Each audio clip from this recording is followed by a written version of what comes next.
السلام علیکم ورحمۃ اللہ وبرکاتہ۔ آپ تمام دوستوں کو آپ کے پسندیدہ چینل دی لو انفو ٹی وی چینل میں خوش آمدید کہتے ہیں۔ دعا ہے کہ رب کائنات آپ کی ہر پریشانی دور فرمائے۔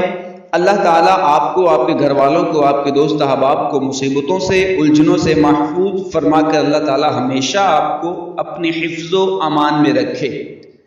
تو آئیے دوستو چلتے ہیں آج کے وظیفے کی طرف۔ آج کا وظیفہ ہے نیند نہ آنے کی صورت میں۔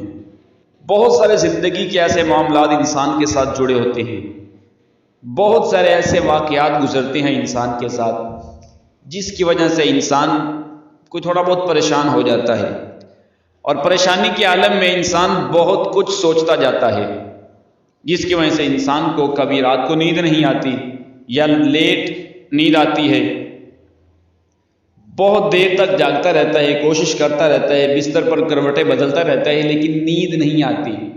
ان میں سے اکثر حضرات تو میڈیسن کھا کے نیند پوری کرنے کی کوشش کرتے ہیں، اور میڈیسن کھا کے سونا بھی انسان کے لیے بہت خطرناک بن سکتا ہے۔ تو آپ کے لیے ایک بہت ہی پیارا وظیفہ، بہت ہی پیارا عمل لے کر آیا ہوں۔ توجہ سے غور سے سماعت فرمائیے گا کہ آج کل یہ بات عام ہوتی جا رہی ہے کہ رات کو نیند نہیں آتی، یا کافی دیر تک کروٹیں بدلتے رہنے کے بعد نیند طاری ہوتی ہے۔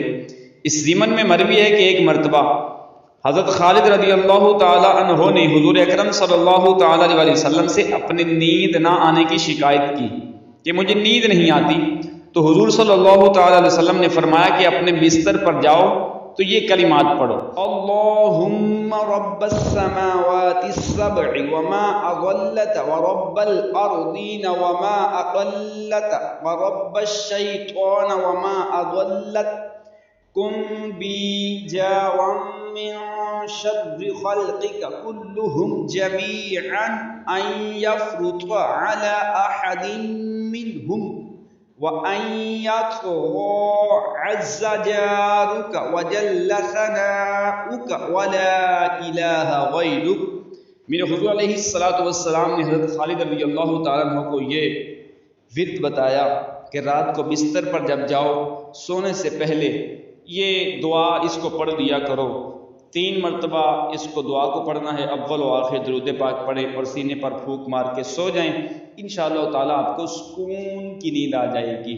اللہ تعالیٰ آپ کی ہر پریشانی دور فرمائے، اللہ تعالیٰ آپ کو مصیبتوں سے محفوظ فرمائے۔ ہمیں اپنی دعاؤں میں یاد رکھیے گا۔ انشاءاللہ تعالیٰ ملتے ہیں بہت جلد ایک اگلے وظیفے کے ساتھ۔ السلام علیکم ورحمۃ اللہ وبرکاتہ۔